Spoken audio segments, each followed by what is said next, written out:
I went to Callaway Customs north of Paris, Texas. Very nice hot rod shop. Looking out front of the shop, the usual lineup of fine customer cars, the company van, and an interesting Ford F-Series truck.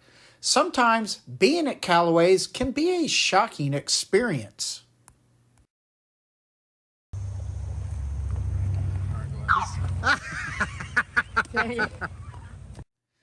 Okay, seriously. A giant crate engine arrived called the Godzilla. Oh, for Pete's sakes, not that tiny engine. A giant engine to go in a Ford. No, not the family's old Model T. This cool old 1982 Ford F-150 XLT. Swapping out the old engine with the new Ford Crate Godzilla engine. This is really cool. I think we need to enjoy watching other people do the actual engine swap. Here we go. Welcome to Road Odyssey. If you like the videos I provide, please subscribe. Visit my Facebook page for all current happenings. I came into this story just as Callaway Customs received a large pair of crates. I was told it was important, so I began to video. This was April 22nd, 2024. It was a very large engine, the Ford Godzilla crate engine.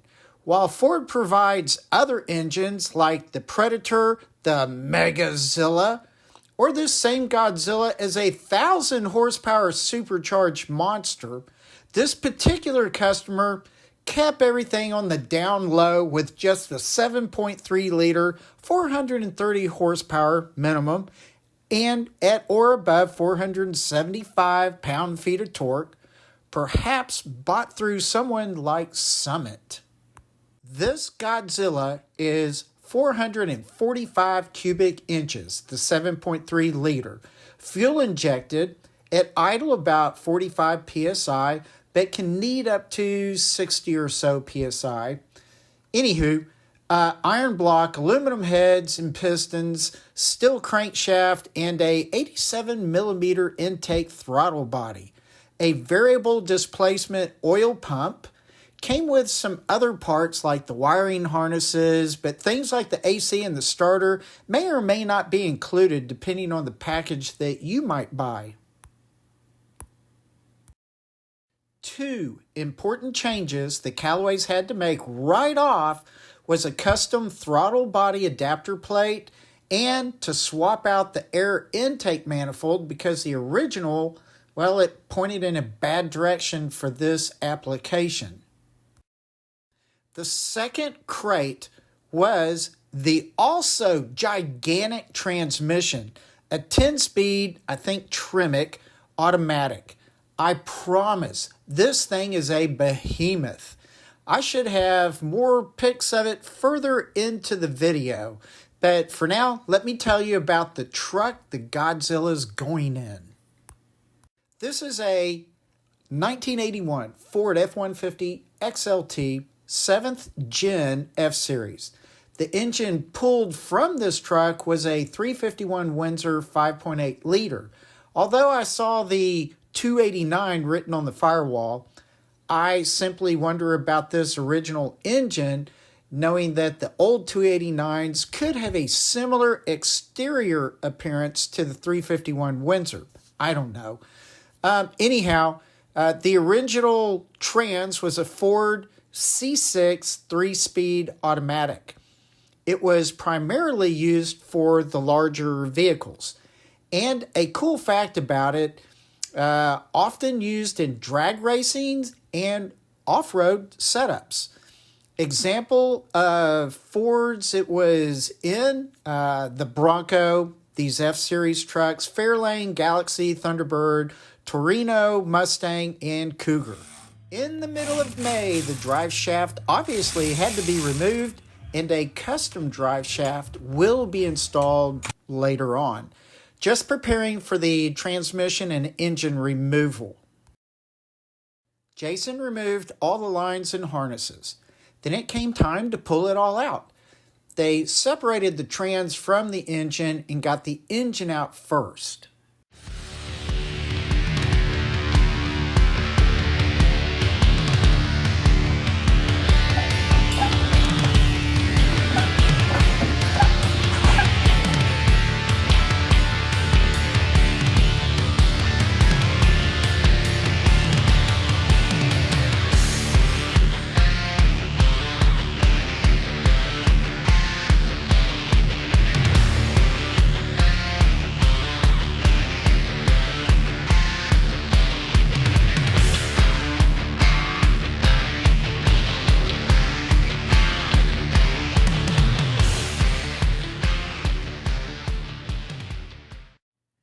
Now look into the fairly large engine bay, which is good because it's about to swallow a huge pill.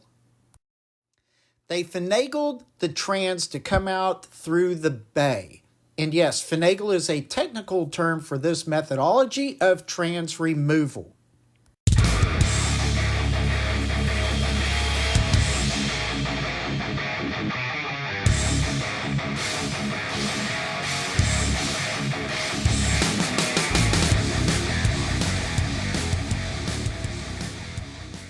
And there it is, the C6 3-speed automatic trans pulled.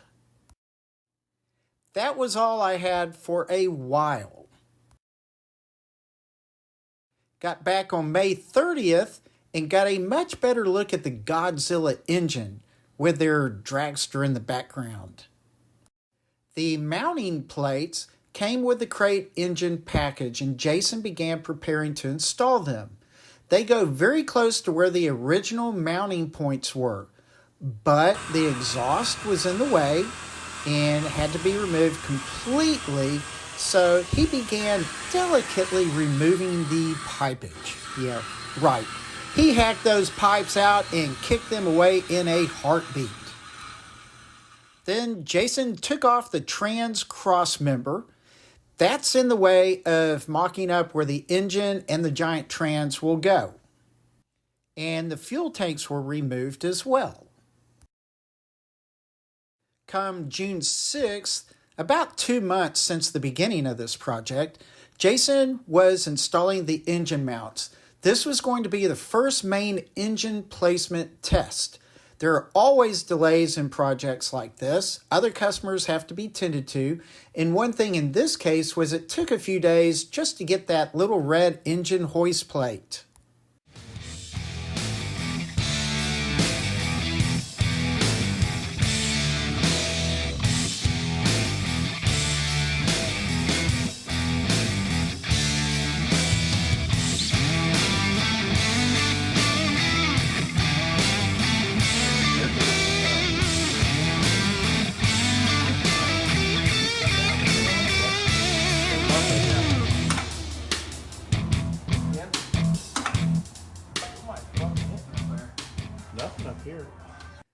Then back out it went because part of the front frame was in the way of the left passenger side mount.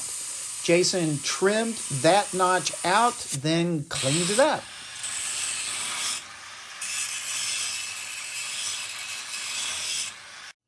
Jason just loves making sparkles. Seriously, it was time for the second engine placement test, and it fit just perfectly.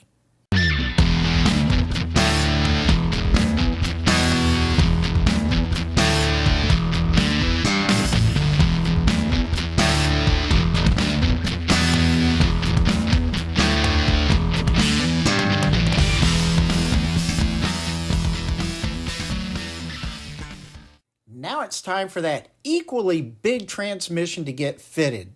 And it was a chore. Remember, this is a 10-speed, I believe, Tremic automatic, built for the newly found power of that Godzilla. What did you say? The old diff will explode? Yep, very likely. But that fun is yet to happen. Flywheel or flex plate was prepared, etc., etc., etc. Then Jason pulled up the trans. For safety's sake, and just because it made sense, they kept the trans low and just lowered the truck down on top of it so that Jason could see what would happen with the trans tunnel, the interior of the cab, and the trans cross member. What do you think of the setup so far? Think you would like it? Leave a comment below as to your thoughts about all this good stuff. How far through the project are they at this point? Well, they got the truck in crate boxes by the end of April. These clips were from the start of June, so about a month plus a little bit. You know, there's always other things going on. So this is pretty good progress considering you've got the truck's tear down, engine, trans, gas tanks, and exhaust removed, adding parts to the engine, mocking up the engine placement, and now the mocking up of the trans placement. That's a ton of work for a busy multi-customer hot rod shop with just 2 guys on the truck at once. For this first trans fitment, the trans tunnel was too low of a profile for this new monster. The firewall was okay though. It didn't need any changes. So out the seat went. Here's a quick look at the interior. Really pretty decent design. The trans tunnel looked pretty big already, but Jason still had to lobotomize a good portion of it. A bit more than just a little scalping. Up the trans went. That doesn't sound right. Anyway, up the trans went to fit for the second time. The transmission fit nicely and was connected to the engine. Now, Jason had to make a template for the trans tunnel cover in the interior, of which will be rolled and shaped by another Paris, Texas metal fabricator. I didn't get back to this particular project until July 1st. A lot of work was cranked out by July. Lots. Alex Callaway was preparing to do the wiring for inside the cab. There are several things to do there, such as wire up the main CPU, fuses, and relays, blah, blah, blah. So Alex fabbed the mount for most of that good stuff.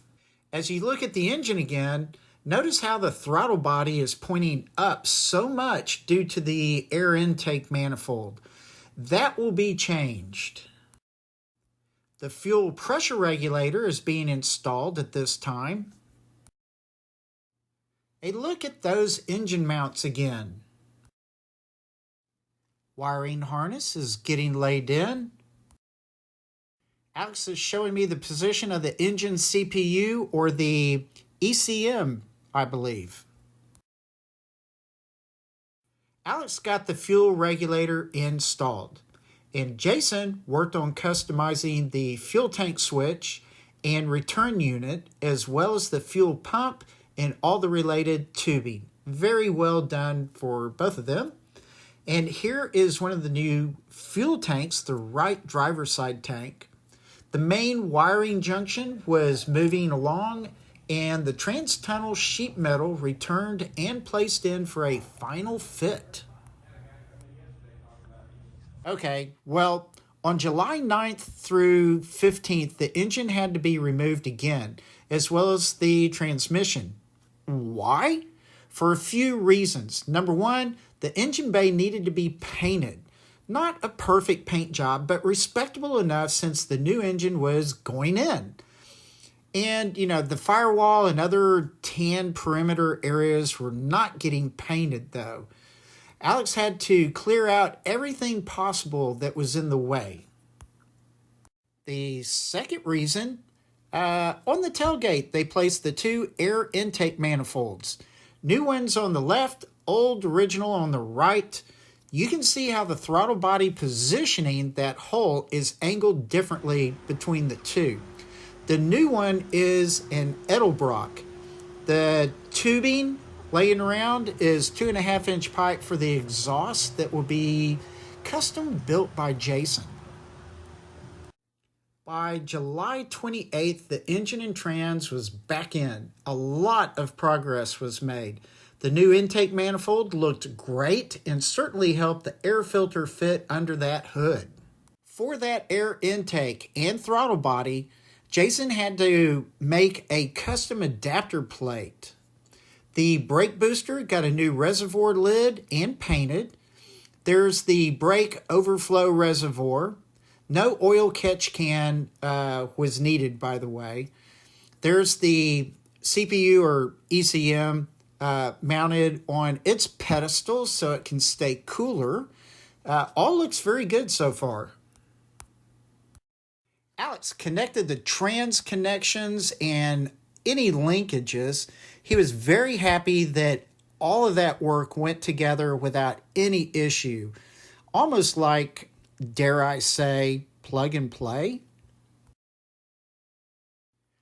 You can see the fuel system is almost wrapped up. The fuel tanks and drive shaft are in, although I show you the sketchiness of the suspension, which implies that the rear diff will not last long with this new powertrain.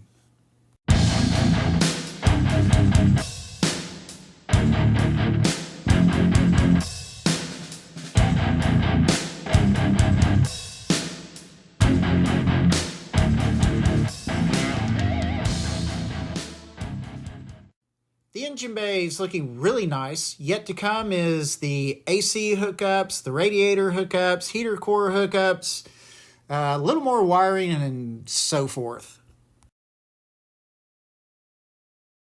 As far as the trans tunnels, new interior cover, here it is now. Fabric wasn't a match, but it's okay. They kiddingly called it the turtle. It's okay.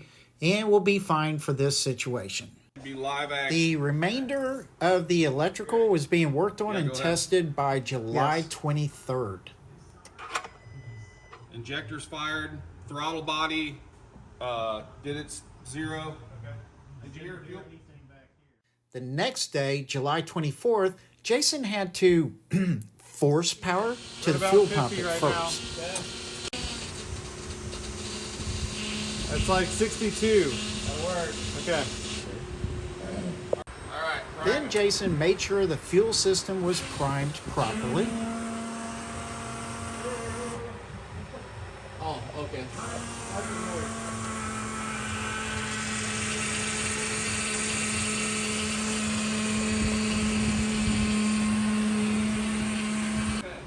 Then came the first start.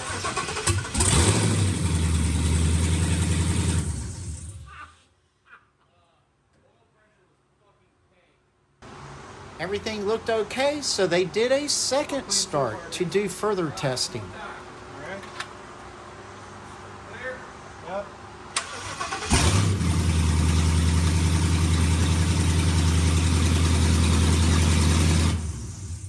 No coolant yet, so they only ran it for a few seconds. On July 26th, they added coolant. This was the first extended run. They checked the oil pressure, water pump thermostat, and fans, while also looking for any leaks of whatever kind.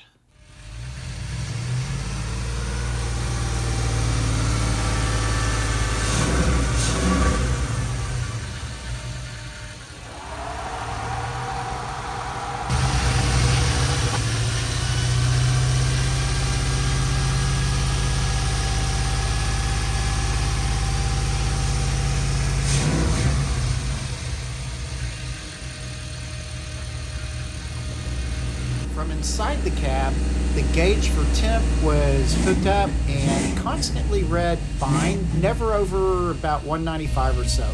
The oil pressure gauge was not hooked up yet. They wanted to use the mechanical gauge out on the engine until they were 100% certain that the oil pressure was good. The gauges, by the way, are Dakota Digital. Even there, the oil pressure goes up to 85. Come up to like 3 grams.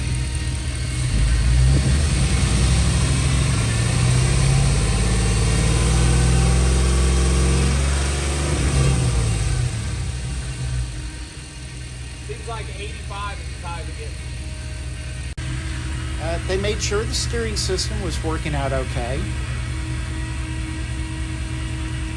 That annoying whine is the fuel pump.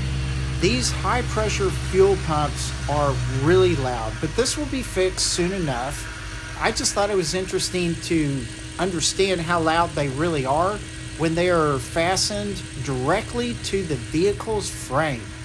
And you'll hear it more as we continue here, but it will be fixed.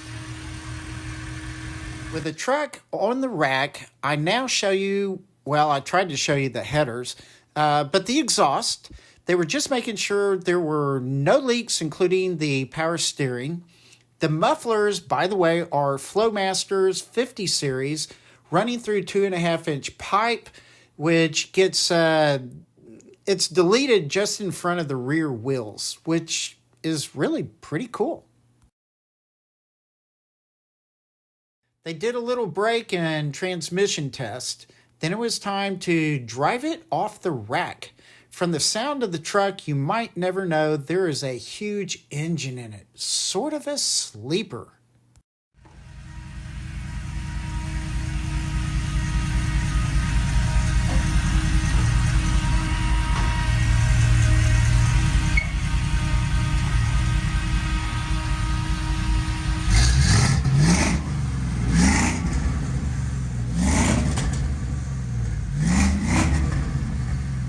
But has a nice growl.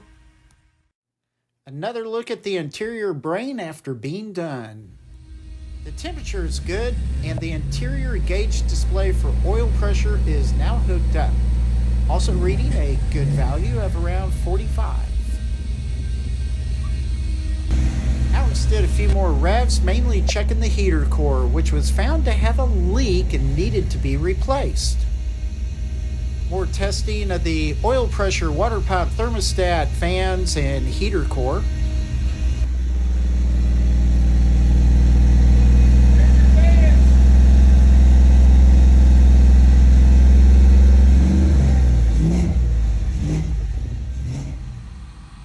Everything was in great condition, so they pulled it out of the shop.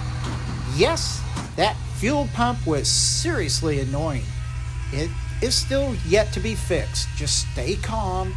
As it was, might have been good for a siren. Maybe not.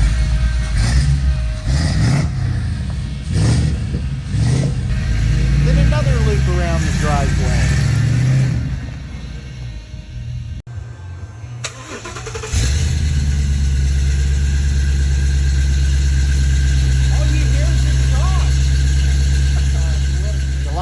First, and it had everything hooked up, all buttoned down. Now, can you hear a difference? Sure enough, they put in isolator bushings for that fuel pump, so it wasn't so bloody loud. Thank heavens. A few other things I didn't show was the GPS speedometer system, ODBS 2 capabilities, the redesign of the fuel system from that old standard to the new multi-fuel tank fuel injection system, and the modified Mustang throttle pedal, which was pretty cool. And I really like how Jason updated the custom firewall VIN plate, well, sort of, to that 445 Godzilla. Nice touch, Jason. With the Godzilla swap just almost complete, just a tweak here and there, and with another similar Ford F-100 waiting for some TLC up next. It's time to say bye and give Alex and Jason a little time to cool off and find their way home for some rest. Thank you so much for watching. I seriously do appreciate it. Please like and subscribe. And first and foremost, view. I have a lot of videos in my archive. There is tons of stuff. So please view if you have time. And with that, relax. Take it easy, and I will see you later. Bye.